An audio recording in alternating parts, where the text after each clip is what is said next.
Don't just live for tomorrow, or just live in yesterday. Just be glad for all you have that's in today. And though you've come through many obstacles. Hey everyone, Connie here, and welcome to my blind reaction to Tinkerbell and the Legend of the NeverBeast, I think it's called? Yeah, Legend of the NeverBeast. This is the final Tinkerbell movie. There are some specials, but as of current, Smurf hasn't requested them. And yes, this is a donation reward for Smurf, by the way, just to clarify that. But yeah, so far Smurf hasn't requested the specials. I would be very open to reacting to those as well, though. You do have a free reward still, Smurf. Back during the June double reward special, you did do a double and say you would just choose on the last one at some point in the future. So you do still have that open if you want. But if you want to do something else, you can do whatever else you want with that. As always, anything is fair game, including newly released stuff. I know some movies just released on streaming services lately, so anything you want. But excuse me.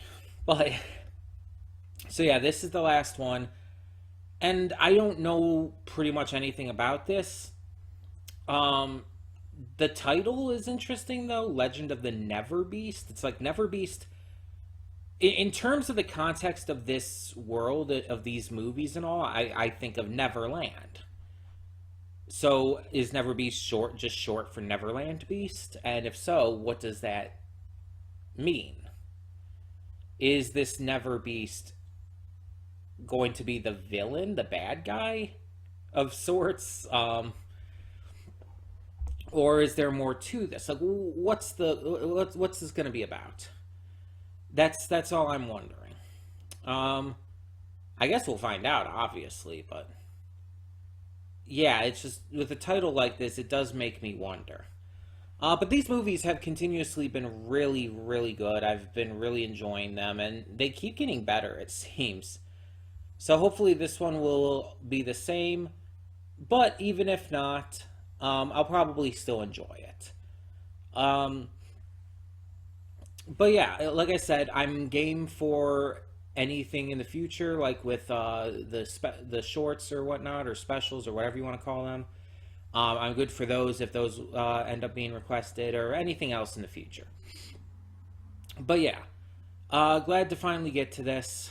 We're just going to get right into it, because as I said, I don't really know anything else going into it besides the name. So not too much I can really work with here. I'm just, as always, hoping we get enough focus on all of the characters that we can without it feeling like too much. We'll see. We'll see how it goes. So, yeah. When the screen fades to black, pause this redirect and go to the description below. Follow the link to the reaction, and after you watch it, come back here to the redirect and resume play. Because after it fades to black, then it fades back in. Excuse me. Everything from that point forward will be my afterthoughts and will contain spoilers to the movie. So, that being said, thank you so much for tuning in, and I will see you at the reaction. And we are back, and we'll begin with spoilers in 3, 2, 1, now. The dog literally came to check on me in between recording the reaction and the afterthoughts because I was crying so hard.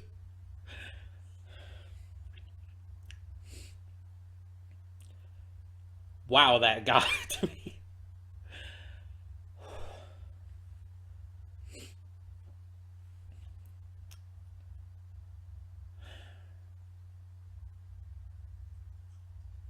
I don't know how else to put it. That got me. Like, that got me really bad, really hard. It's like, obviously, I've talked about it on the channel, even just recently, that I tend to be a very emotional person. That I tend to be affected by things a lot easier, and I sometimes like will even cry at things that aren't necessarily like sad or whatnot. So it's at this point it should be no surprise to see like, oh, Connie's crying during a reaction again. But wow, like that really hit me hard. I I was full on crying and everything at the end of that, and that was me holding it in too. Like I was still trying to hold it in at that point. When I cut it off, it's like it's like a dam broke. Let's put it that way. Um, a dam broke and the tears flooded out, and it's just I needed a minute there to compose myself.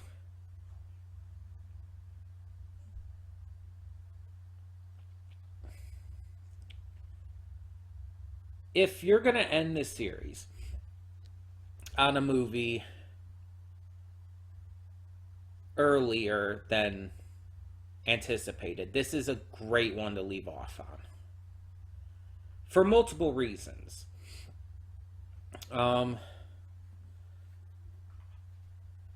there was a seventh movie planned, but it never it was canceled due to story issues. I read, and eventually the studio that made these movies was shut down before anything could come from it afterwards.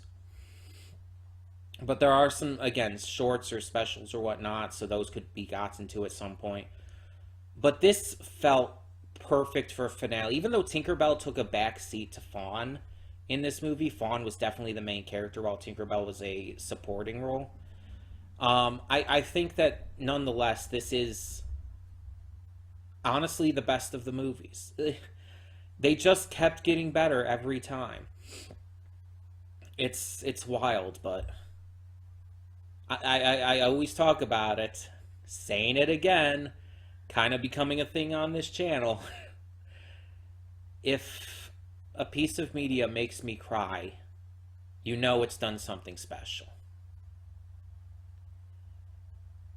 And that may sound like silly and contradictory because it's like, oh, I'm talking like, oh, I cry easily and everything. But at the same time, yeah, it's easy to get me to cry, but that's also because I'm admittedly kind of easier to impress than some people. When I'm crying at something, whether it's from sorrow or just the epicness of the situation or whatever, it's because it's impressed me. It's because it's done something to really invest me in the story, the characters, the emotion, whatever have you. So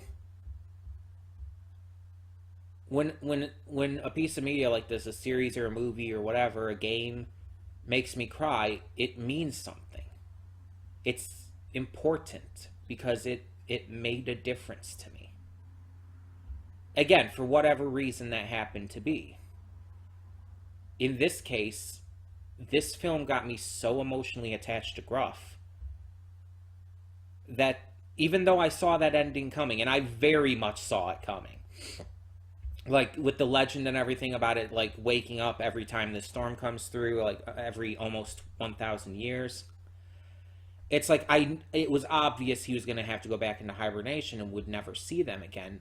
But when it actually happened and the song started playing as they were giving him this proper send-off, carrying him away and everything, it's like it was getting to me. And then when Fawn said her goodbye to him, God, that hit me like a full speed locomotive to the face. It's like, Jesus, that hurt.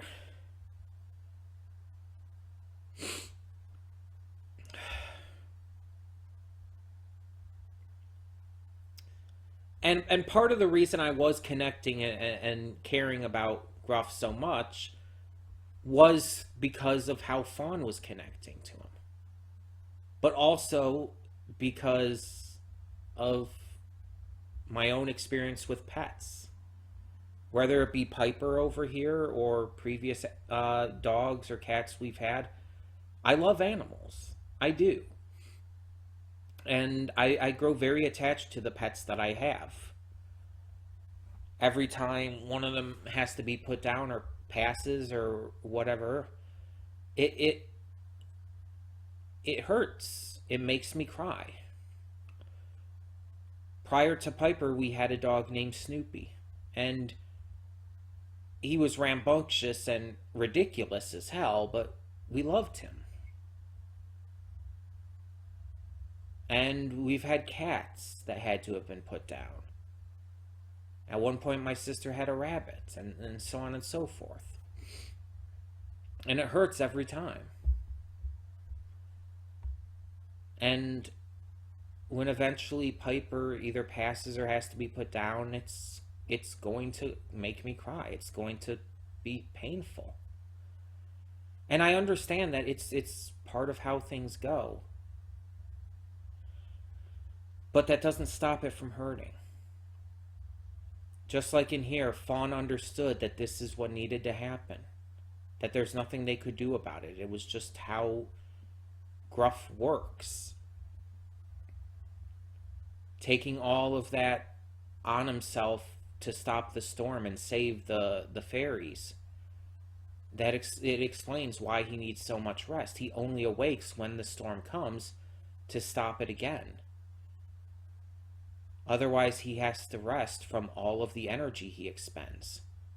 All the damage and pain he takes on himself.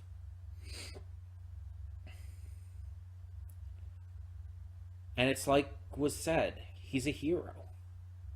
He's a brave defender. And you connect with that and you care. But again, because of seeing him and Fawn's connection as it grows, them having fun playing games and using pixie dust to fly him around, it's very easy to grow attached.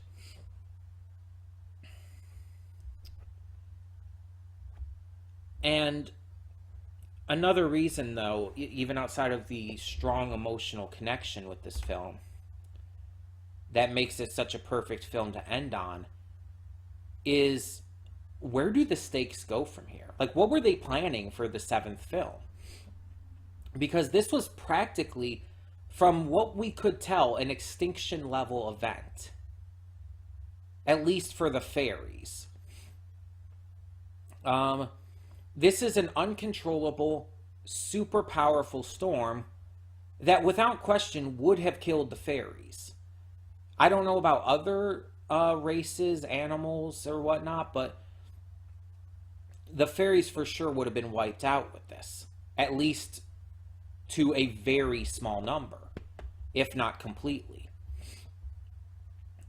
This is basically Armageddon. And the only way to stop it is to redirect all of the power of the lightning, of the electricity, into the storm itself, which is what Gruff did. It was the only way to stop it. And even doing so, because of how it had to be done in a different way this time, due to the fairies' interference from Nyx and all, it almost even killed Fawn. Like, she would have died. 100% would have died if that jolt of electricity hadn't ran through her body and saved her life. Like, that is intense. Like, for this movie that's clearly marketed, at least, towards a younger girl demographic, not only to show an extinction-level event, but to show at least for the movie, the main character of the film, to nearly die in a very intense way is scary. It's frightening. I'm 30 years old, and that was freaking terrifying to me. Seeing Gruff, like, get all sad and, like whining and everything. Again, I've seen animals do that in real life, especially dogs. And it's one of the saddest, most depressing things. So seeing that brought in here, it's just like, God, it just really upset me. And again, luckily, Gruff was able to save her, even if not necessarily intentionally. But it all worked out. And luckily, it wasn't too much electricity, because that would have done the opposite. That would have ensured her death even further. But yeah, it's just so wild that the last of these films, which wasn't intended to be the last of these films, has such high stakes that, again, where do you go from there? How would they make another film after this? It feels like, even, again, without Tinkerbell being the main character, it feels like the perfect ending. It feels like, while it didn't necessarily close out every little story and every little bit of information that this world has given us, that these movies have given us, it feels like this is the right way to end it. And speaking of the right way to end it, the movie ended perfectly. Fawn says her goodbye, tells him that she loves him. He closes his eyes, and the credits roll. There is no post content. There was nothing more. It didn't show like, oh, them thinking about him later on. It didn't show like them erecting some kind of statue to him after the fact. I mean, we already saw that Fawn was rewriting the legend about him before. And I think it was the best option to put that before the end. Because having it end with the I love you and the closing of the eyes was just the perfect cutoff. It's perfectly cut. It's genius. It keeps that emotion at the exact right point it needs to be for the end of the film without going into any unnecessary details or post-event stuff. It stops exactly where it needs to. And I think that was a smart decision. And again, I think it was a very smart decision to have another character other than Tinkerbell take the focus. And although I would have liked to see more movies or specials or whatnot with that being the case, at least we got it with this one. Nyx, I don't think was in any of the other movies, but I might be wrong. But introducing a new character is not that bad of a thing. It's not a big deal. I think most, if not all, the movies have introduced new characters each time, so that's not a big deal. Nyx's role in here was mostly unlikable. Like, she was basically what equates to as a cop.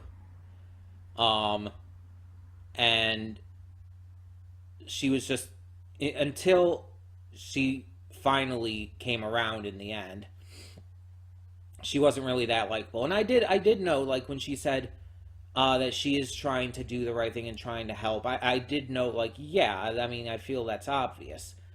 Because it's like, yeah, it was obvious. It's like, she's not trying to be bad or mean or anything. She's trying to protect the fairies. That was very clear. But that doesn't mean that what she was doing was good. Her actions were still bad. Her actions were still doing things in the wrong way, even if the intent was good. And again, up until like the end, up until she finally came around, she was unlikable. I'm sorry, she was. And then Fawn, on the other hand, goes from a character who I honestly didn't care much about. Like, most of the friends I didn't, because they just never had enough focus for the most part. She goes from a character like that, though, to, honestly, probably my favorite character in these movies. I'm not even joking. It's that big of a swing. Because her depth that she was given in this film was phenomenal. It was just genuinely amazing, and again, with her relationship with Gruff, it just made you care about both of them. Not just Gruff, but both of them. I felt her pain at the end when she had to say goodbye. Like, I understood her desire to help out animals, even if they're ones normally seen as dangerous. She was doing what was right, even when being told not to. And that's admirable. And again, her taking the center stage while all the others like took a side role, even Tinkerbell, I think that was smart. It just allowed her to truly shine and allowed the other characters, while they had their moments, to not overshadow her. Um, even Nyx, who was definitely kind of a secondary role in a way, even she didn't take away from what they were doing with Fawn and Gruff. That was still the main focus. Tinkerbell was a supporting role, didn't take anything away from it. I think it was just balanced really well in terms of how the characters were utilized. I think the nerdy guy who was in the library one night, I think he was the one who was obsessed with the book from the Winter Fairy in that movie. I think it was the same guy. But also, here's a little thing. Is this the only movie without Clank and Bobbin? I think that's their names. The two comedy relief guys. One's voiced by Rob Paulson, the other's Jeff Bennett. Is this the only one that they did not appear in at all? Because they weren't in this at all. Neither was the other guy who it kind of played with the idea that she maybe liked him. He wasn't in this at all. It really stepped back and really focused. And I like that because I feel like if Clank and Bobbin, for example, were in this, I feel like that would have very much taken away from the tone that this was trying to go for. There was a little bit of comedy in this, of course, but this was very much like more serious than other Tinkerbell movies. Like the moral, the ideas, the way it was presented, all of it was taken a lot more seriously. And I find that very interesting because it almost kind of had a different feel to it. So having these comic relief characters not in it was actually really smart.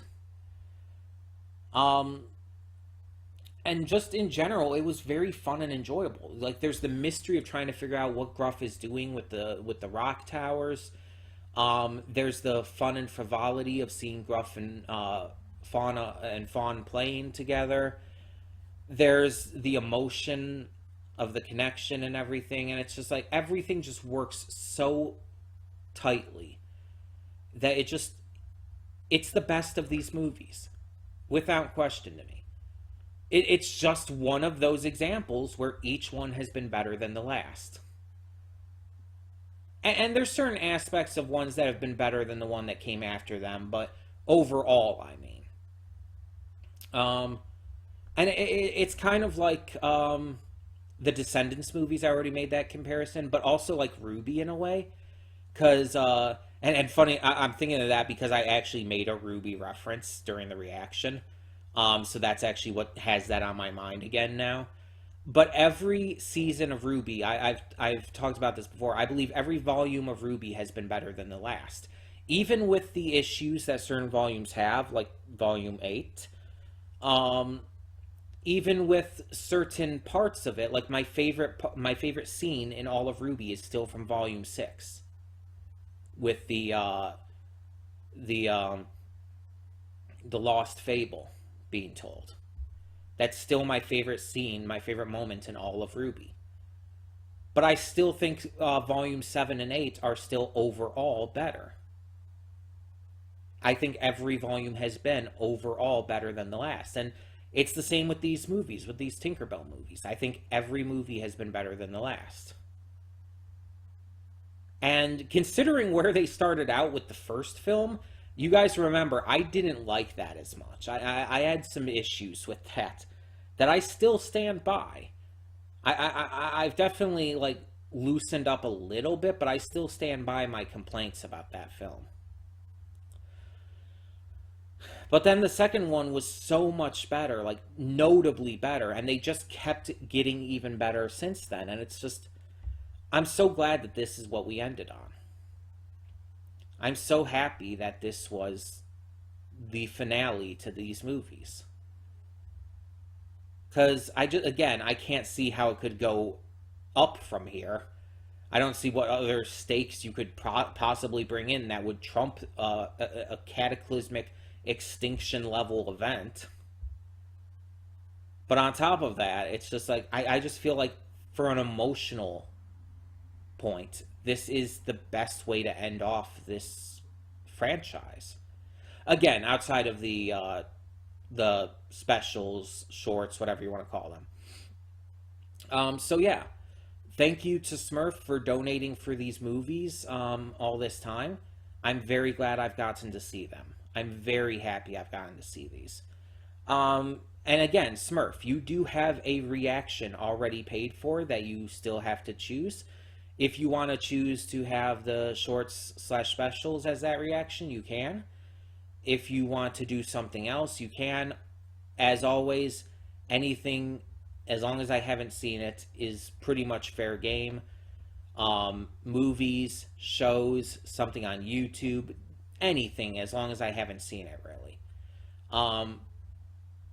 Pretty much anything goes, and it doesn't matter if it's brand new. It could have just come out onto streaming services like yesterday. Like, I think Thor Love and Thunder did, as an example. Or it could be something much older. It could be something from the 30s, for all I care. I don't know how many movies came out in the 30s, but it could be. I think Snow White came out in the 30s, but I've seen that. And it doesn't have to be animated. It can be live action. It can be anything. As always, if you or anyone else wishes to donate, just feel free to ask. Just leave a comment. Any donation gets you a reward. No matter what, you will always get a reward, no matter how much you donate. Any donation is appreciated. It helps me out in a lot of different ways. And as a note, it is optional.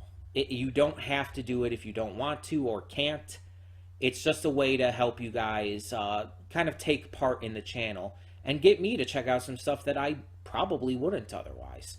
I mean, hell, right now I'm super into Amphibia, and that is a donation reward because I dropped it originally and someone donated to make sure I continued, and thank you so much for doing that. And Owl House was the same way. Smurf was the donator for that one. So it's like, yeah, these are really cool to see things that I might have not otherwise seen. And also to note, just as a way to prepare everyone, as a reminder, we are doing another double donation reward special for the month of October. All donations get 2 rewards. It's 2 for the price of 1, basically. You get 2 rewards for 1 donation. So you could donate $10 and you could have me react to 2 different movies for that 1 donation. Or you could donate, let's say, 2 donations of $10 each, $20 total. That's 2 donations, 4 rewards, because 2 rewards per donation.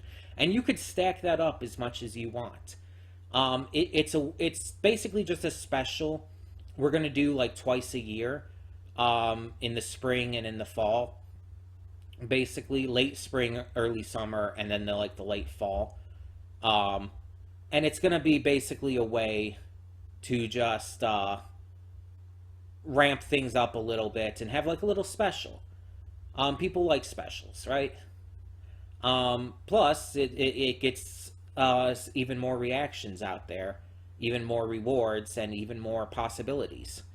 And remember, it doesn't have to be a movie. Like I said, it can be a series, but it could also be something on YouTube, or even a series of something on YouTube. If you wanted me to react to all future death battles, you could donate for that. If you wanted me to react to a bunch of other things in that same kind of vein, as long as they're part of a series or something, then that could be a single donation. Or you could just have me say can you react to this one video? History of the World, or whatever it's called, which, by the way, I've seen. So that can't be requested, but just as an example. You could have me react to that, and so on and so forth. So yeah, you get the general gist. Anything you want. If you want to check with me to see if I've seen it, just feel free to leave a comment in a video, and I'm always willing to let you know. There are suggestions on the Discord. The Discord is linked down below or on the channel page, in the link tree that is on the channel page. You can find the links to the Discord either of those two places. So yeah, you could check that out. There is an entire channel on the Discord server specifically dedicated to reward ideas. So in the meantime, and again, if you can't or don't want to donate, you don't have to. It's completely optional, and you will never have to pay to watch anything. Everything I put on the channel will always be available to be watched by everyone. This is just a way for you to choose something for me to react to. And again, it's a way to allow me to see things that I might not have otherwise seen. So yeah, either way, thank you so much for tuning in, and let me know your thoughts down below on this final Tinkerbell movie. And once again, Smurf, if you wish to fill that that donation you still have not filled, you've already paid for it, so all is good.